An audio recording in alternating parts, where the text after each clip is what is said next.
je vous propose de regarder ensemble, avant d'accueillir nos prochains intervenants, un rappel en image des événements qui ont rythmé la vie des ponts sur l'année écoulée. Nous, on va s'installer et je laisse le film se lancer.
Et pour poursuivre ce début de soirée, j'appelle Boris Rovenzin, président de Pont Alumni, et Anthony Briand, directeur de l'école, à nous rejoindre.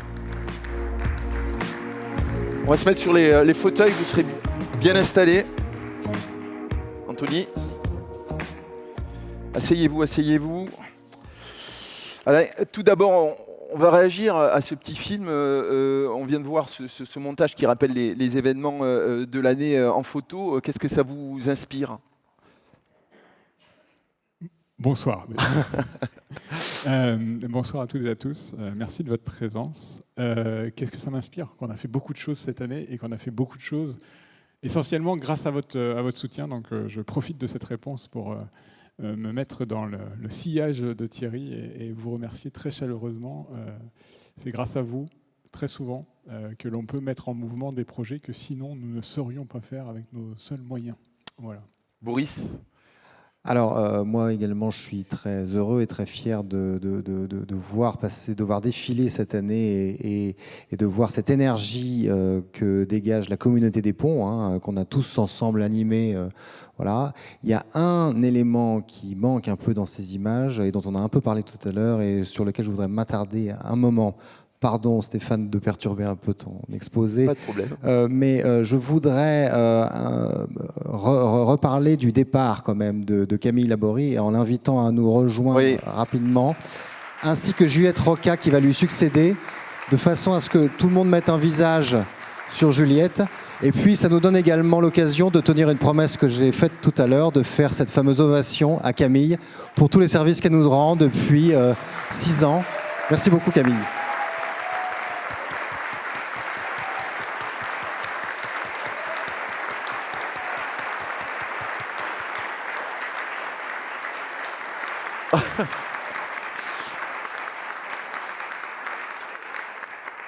On en profite. Un petit mot peut-être, Camille ? Rapide. Ça, c'est vraiment pas sympa. Parce que... Bon, non, mais je voulais vous remercier. Effectivement, hier, j'ai réuni quelques-uns d'entre vous et je suis contente de pouvoir poursuivre ces au revoir ce soir avec cette soirée des ponts.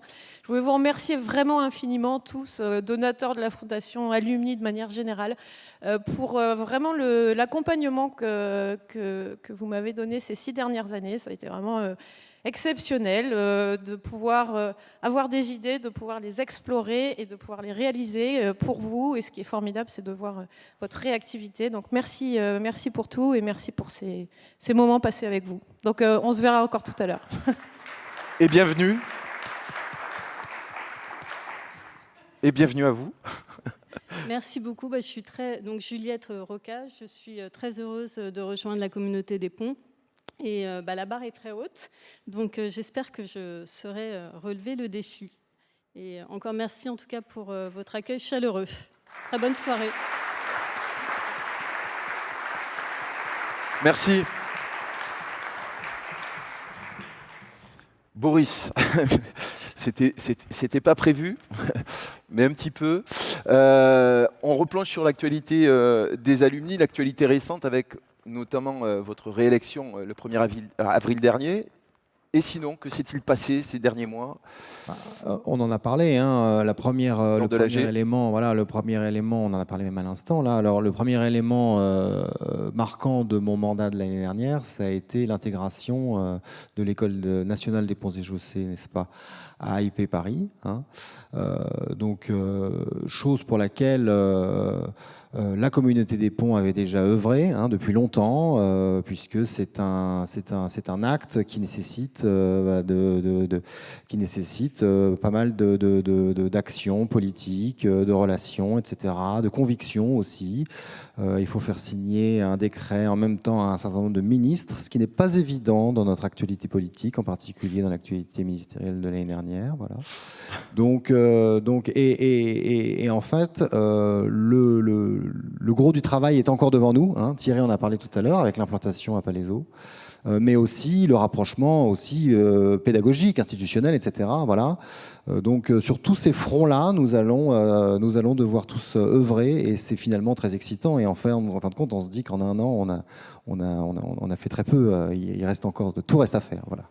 Justement, parce que ce groupement IP Paris, c'est plusieurs écoles, avec l'école polytechnique, Insta Paris, NSAE Paris, Télécom Paris et Télécom Sud Paris.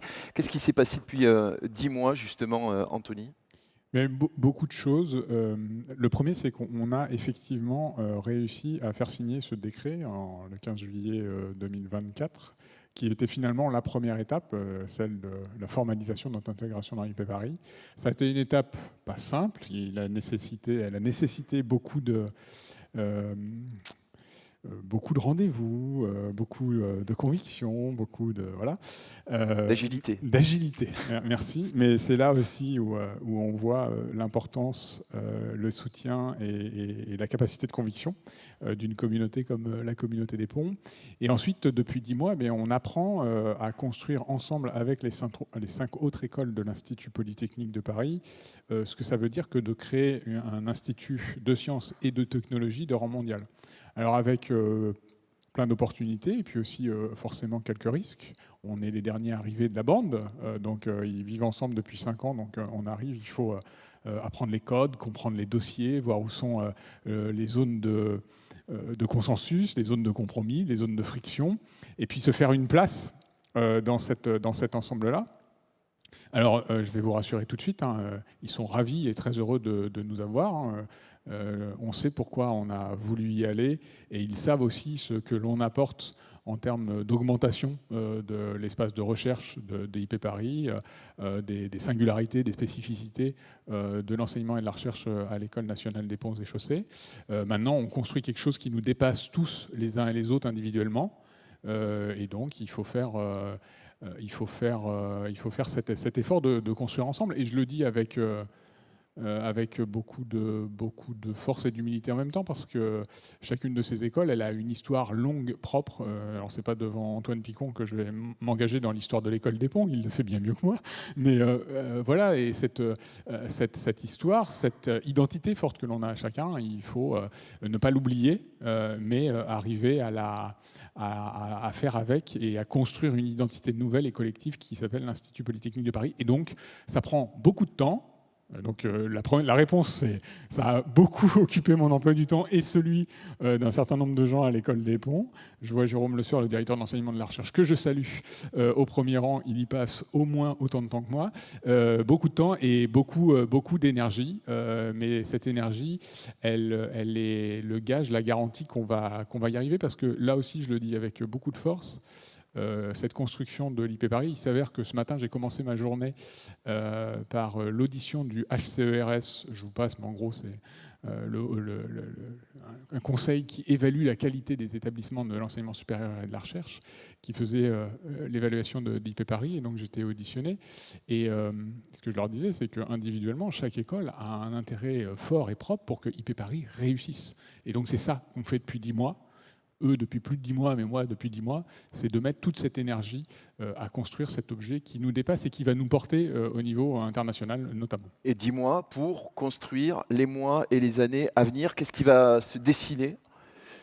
Thierry en a parlé. 3 dates quand même, Antoine, tu me corrigeras si je dis une bêtise. L'école des Ponts, 1747, création de l'école, ça vous le savez. 1994, vous le savez peut-être moins, mais l'école des Ponts devient un établissement public, autonome, que j'ai la chance de diriger depuis un peu plus de 2 ans maintenant. Et maintenant, quand je présente l'école, j'aime à donner cette 3e date qui est 2024, et qui est une vraie nouvelle étape historique dans la longue histoire de l'école des Ponts, mais c'est le point de départ de quelque chose qui est à écrire.